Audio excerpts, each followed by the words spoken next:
32, the Restoring Human podcast, where we believe humans were designed to flourish. Unfortunately, we live in a culture where many of our modern conveniences work against our thriving, but through intentional lifestyle decisions, we can return to an optimal state of health. I am Jarek Bakken. Dr. Alex Aguelo. And today, what did I say? What did I call it? What's wrong with my gut? That's what I'll title this. What's wrong with my gut? What's wrong with my gut? So we kind of introduced this topic of the gut last week. It's a big deal, folks. There's a lot of health issues that start in the gut. Yeah. Did you read that Axe book? Yeah. No. He quoted somebody essentially saying Hippocrates. probably all disease starts in the gut. all disease starts in the gut. There we go. 2,000 years ago. So he was smart. Dogs are smart. Why aren't we smart? Let's start with this question. What is the gut? I can call my belly that I see from the outside my gut, but what do you actually mean when people talk about the gut? I guess that probably depends on who you're talking to, but when I talk about the gut, or like when we've mentioned the gut here in this podcast, I'm just really talking about your entire digestive tract. So from even the mouth to your esophagus to your stomach to the small intestine, large intestine, that whole process, and there's other things that go into it, but those are kind of the areas that get damaged that can lead to different sort of health issues. But there's a term called leaky gut, and most of the time when that's being referred to, that's talking about your small intestine. Because stuff's not supposed to, that's where a lot of your nutrients get absorbed. So that's what we want to get absorbed to the bloodstream. So the small intestine has a couple jobs. It's trying to absorb things into the bloodstream that our body needs, but it's also trying to keep out things that our bodies don't need, like toxins, like bad food, bacteria, or toxins that the bacteria let out. So it's this barrier. And then so the leaky gut term is when that barrier kind of gets compromised and stuff that's not supposed to leak out can leak out. So that typically happens in the small intestine. Yeah, so there's a lot of different things that can be going on in what you would call the gut that aren't necessarily just that leaky gut or like the intestinal permeability or whatever you want to call it. Mm-hmm.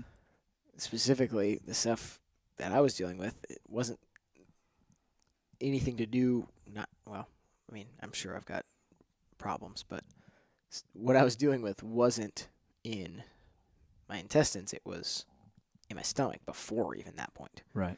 And part of the issue was even, like you said, stuff that's going on in my mouth before stuff even goes down to my stomach. Right. So it's a much bigger picture than just the intestines. Right. The digestive system's pretty amazing, man. So it's got so much surface area on it. They said that you could spread it out. It would be the size of a tennis court, or maybe half a tennis court. Either way, that's enormous. Some court. What's that? Some kind of court. Some kind of court. No, it's tennis. So I don't know if it's the full thing or the half tennis court. So yeah, if you took it out and spread that out, that's how much surface area is on there. So that's all the stuff that goes in our mouth and through our digestive tract is interacting with all of that. Somehow that just sits inside of our stomach like that. And like I said, it's the main thing that's keeping things out that are not supposed to be there, and it's the main thing that's getting things in that are supposed to be there. So without it, we wouldn't be able to live. I don't know if it was you that said this or if I heard it from somebody else, but so your digestive system is basically like this massive tunnel that's going from your mouth and exits elsewhere. And literally the only place in our body where this is a tunnel. The only place where stuff goes through that barrier and actually into the rest of our body is through the gut. Yeah. and through this intestinal lining. Yeah, so it's still somewhat outside the body, keeps things outside the body. Right. Everything you're eating. Yeah, Yeah. it's technically not getting in your body. It's going through this big track, and your body's doing work on what it's letting in and what it's not. Mm-hmm. It's fascinating. Yes, it is. Okay, so you very briefly said it, but what I think people have heard this term leaky gut. Mm-hmm. Let's talk about that. Let's unmystify that. Is that where we're gonna get to? What's wrong with the gut? Sure. You're the doctor. Well, I mean, I think there's some things that we can talk about before we get there then, because leaky gut is just one piece of why somebody, well, maybe even before we get there, you kind of referenced it at the beginning. We're not, like, the reason we're saying that the gut health is so important is not so that you don't have a stomach ache or, you don't have an ulcer like we talked about in the last show, or you don't have what most people know as IBS and, different known gut issues. But a problem with the gut could manifest as skin issue, like eczema, psoriasis, just rashes in general. I just had a patient come in that was a newborn, a couple weeks old, and face was breaking out with a rash, and went to the pediatrician, and pediatrician recognized, well, there's something going on with what you're eating or what the baby's eating, so we need to change what the baby's eating. Wouldn't have agreed with what his recommendation was to stop doing and to start doing, but he at least understood that there's something happening in this baby's gut that's leading to this rash that's happening on this baby's face.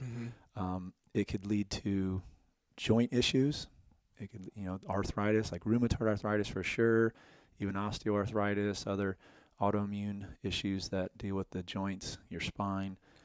It could lead to brain issues, any sort of depression, anxiety, neurological conditions, multiple sclerosis, Parkinson's, all that has a huge deal with the gut, connection with the gut. Thyroid problems is another one. Any sort of metabolism problem, whether or not you're going to gain weight, become overweight or obese, that has to do with your gut. And not just because, you're eating too much so the gut can't handle it. There's a lot that goes into why you would become overweight or obese as it pertains to the gut. So just all kind of different things. Like, you don't have to have gut pain. You don't have to have irregular bowel movements, all those different things to actually have a gut issue. So that's why it's such a big deal. But some things that just kind of started at the beginning of what can happen, what kind of leads to either a gut issue or those things that I just listed off.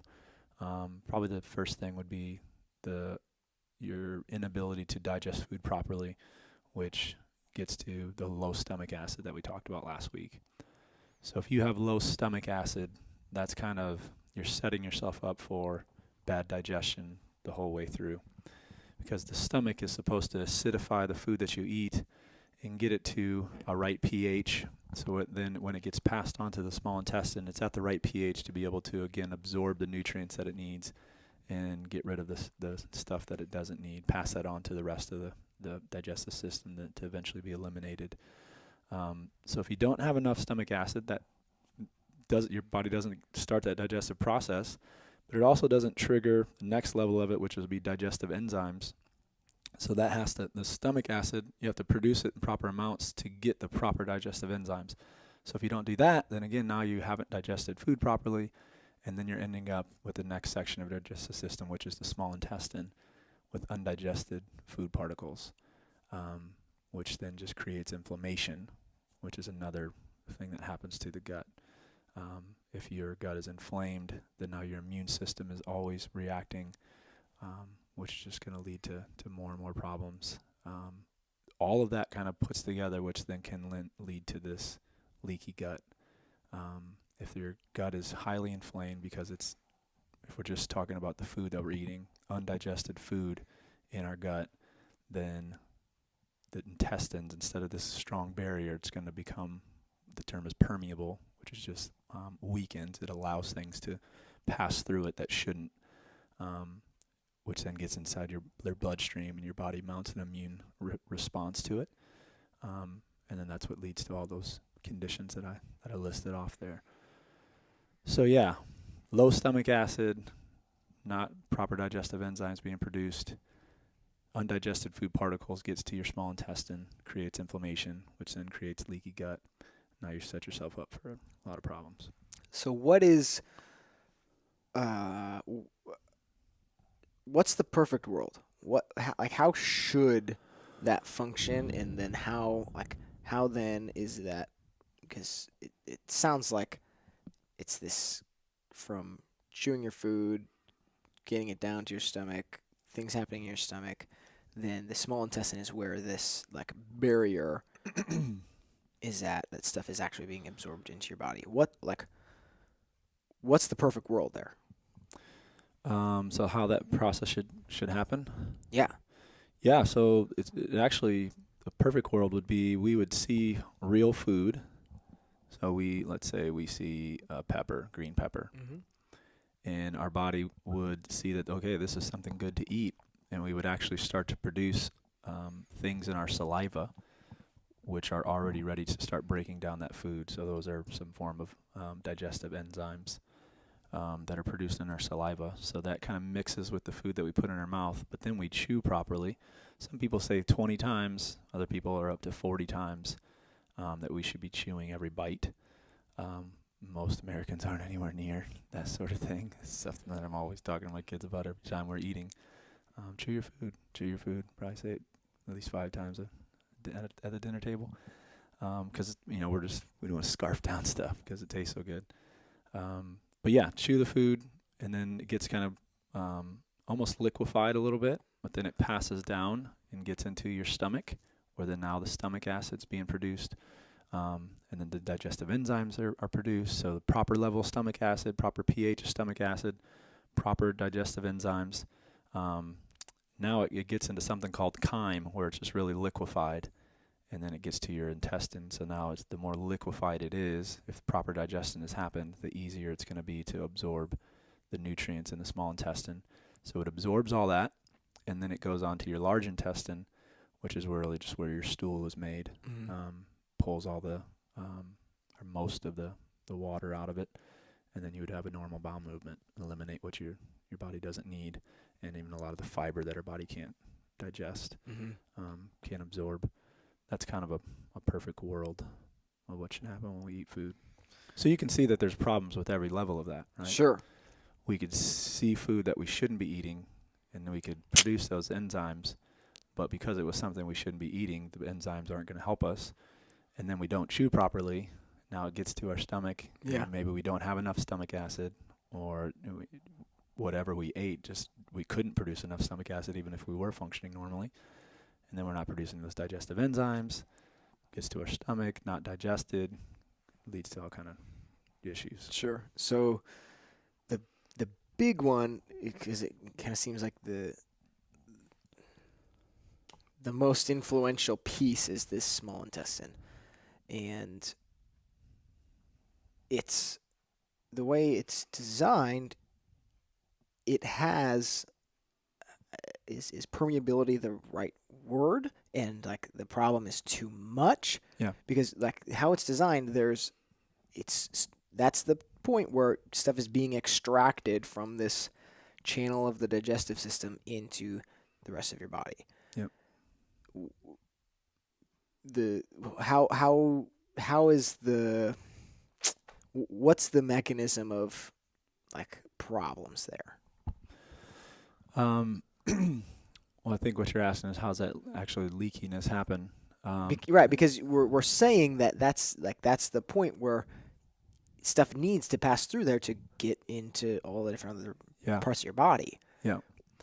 Yeah. So all of our guts are permeable. Again, that's how we get nutrients that need to get through this kind of still outside of our body barrier to the inside of our body into our bloodstream. So then it can be passed on to build everything and give us energy. But it's when that gets increased is when it becomes a problem. And it's actually increased at different times in our life. So like when we're a baby and we're not chewing, we're just getting mother's breast milk. There's things inside the breast milk that are bigger than normal. So specifically parts of the immune system, what are called immune globulins. Those have to pass through the small intestine to get absorbed so that the baby can create immunity to things. So their intestines are a little bit more permeable than somebody like us who doesn't need that anymore. We're getting our own immunity. But then it'll close up as the baby grows. So there's these things what are called tight junctions. So if my fist are cells, there's something that brings those two cells together, and it's called a tight junction. And then there's chemicals that keep that tight or allow it to be loosened. So it's not like it's a tear, like something happens Sure. and it gets cut or something like that. It's when too much of that chemical is produced that those tight junctions loosen up, and then the gut cells spread apart, and then that's when things can leak through there. So there's certain foods that stimulate that chemical to happen more than it should, which then loosens the gut. There's toxins that stimulate that chemical. Just even undigested food particles, stuff that really should be in our body, but isn't digested properly. So even good food, not well digested, is going to create issues with that permeability. Yep. But then, what are then the other factors that are like stuff that shouldn't enter your mouth in the first place? What do you mean? So like what you said, like I think what. Oh, so you just said good food can Right, do so it, but even that makes sense. You don't chew your food up, doesn't get digested enough. This spot where it's supposed to be absorbed and extracted, like that causes problems because it's not broken down enough. That makes sense.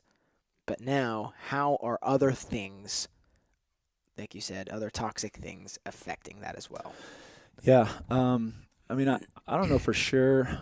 I haven't necessarily looked at the research at like how a toxin creates leaky gut or how antibiotics create leaky gut. I just know that there's been some studies specifically on gluten. So gluten increases that chemical that I was talking about that keeps the junctions tight. So I would assume either there's other chemicals that also increase that zonulin, which is the chemical, that they just haven't studied yet, or maybe since we're eating all these things combined, it's not like we're just eating a toxin, right? That toxin comes with other things. Let's just stick with gluten. If gluten creates that leaky gut, then now toxins, now bacteria, now toxins from bacteria can leak through the gut and cause the problems. So I don't know that it's all those things actually do the same thing that gluten would, or if they're just kind of taking advantage of what something like gluten's already done. Sure. But then it's also the inflammation, so that the more inflammation, if something creates inflammation in your gut, then it's just going to be more susceptible to the leakiness as well, because those junctions are going to be compromised. Sure. So, foods that contain gluten, your body's made to be able to process that and digest that, correct? Yeah. But we live in a culture where many things work against us. What's normal is a really, really base of the pyramid pizza crust, high amounts of grains. Is it like, how should our body deal with that? And like, is it just a matter of volume? Is it something we should never be eating? What do you? Yeah, I think it's both. So there's just been so many things that have happened to those foods. Yeah. Just with the toxicity that's in the environment, how plants have to respond. There's the processing that happens. It's the way that they grow it, how they try to speed up that process with chemicals. It's just kind of turned this food into something that our bodies have never really dealt with. But it's also the volume, right? So if you are eating too much of any good thing, there's potentially going to be problems. Your body's going to be interacting with that, and you just never know when it's going to see it as something as foreign. So I would say for sure both. That it's interesting. So the plants are producing these chemicals to protect themselves because they want to, continue to survive, right? They want to not be eaten, really, is what's happening. So they produce these chemicals, and then those things can have a negative effect on our body. So if we're eating a lot of those things, then we're just increasing the opportunity for those things to cause damage in our body. But just like the thing we always talk about with stress, kind of low-level stress is good for the body, but the more you stress it, the problems, more problems are gonna happen. So, perfect world, we should be able to eat some real high-quality bread. Yeah. Well, yeah, I mean, so we haven't got to the bacteria that are in our gut yet, but those bacteria thrive on things that are in those particular foods. So the fiber mainly that's in those foods, but most people don't have a healthy gut, so that's why they have so many issues with the grains, Yeah. beans, all the things that everybody says not to eat because cavemen didn't eat them. We've been eating them for a really long time, but our guts are so unhealthy that they've now become a problem. Right. That's interesting. Okay, you kind of teased it. I wanna do this justice. Let's break this up, and this next episode we're gonna talk about that bacteria. What is good? What is bad? Probiotics. What the heck are those things? All this stuff kind of centered around, okay, we understand there's a problem here. How do we turn a corner and heal? Yeah. Is there anything else you want to add before I cut this off? How much time we have? It's your schedule. Well, just to kind of summarize, let's say, gut issues they're epidemic. Most people have problems with their gut. They just haven't manifested the symptoms yet, or they haven't linked their symptoms with a gut problem. Sure. So whether it's menstrual issues, it's digestive issues, it's hormonal issues, it's brain issues, it's joint issues, those are, or metabolic issues, being overweight. Those are all due to partially on having an unhealthy gut. And that could be low stomach acid, that could be inflammation, that could be leaky gut, that could be what we're going to talk about next week, which is bacteria. So it's researching all that stuff, trying to figure out what is going on. Of course, working with somebody that understands it a little better than you, so that you can get better. And not wait till you're really, really sick to try to. Just because that's people that I'm working with now, and it's not something that's easy to help with. So yeah, I think so. For me personally, there's some aspects of this that I understood at kind of a high level, and it was a part of changing things about what I ate and did. But I think especially now that reading that kind of gut type thing, and especially now experiencing that symptom, it's like I can kind of use this to more specifically cater what I'm doing to what I'm prone to, I guess, if that makes sense. Yeah. So while we don't want to experience problems, in my mind, that was kind of helpful for me to see, like, okay, where can I not, it's more like, where do I need to err on the side of, I guess. Yep. So, cool. Stay tuned. Gross bacteria things. Oh, wait. First, always brought to you by Great River Family Chiropractic. Go to greatriverfamilychiropractic.com. It's going to read the opposite way for you. That's how I would write it. /Restoring Human. Free chiropractic consultation. Talked about it last week. The health of the nervous system definitely plays a role here as well. Cool. That's it.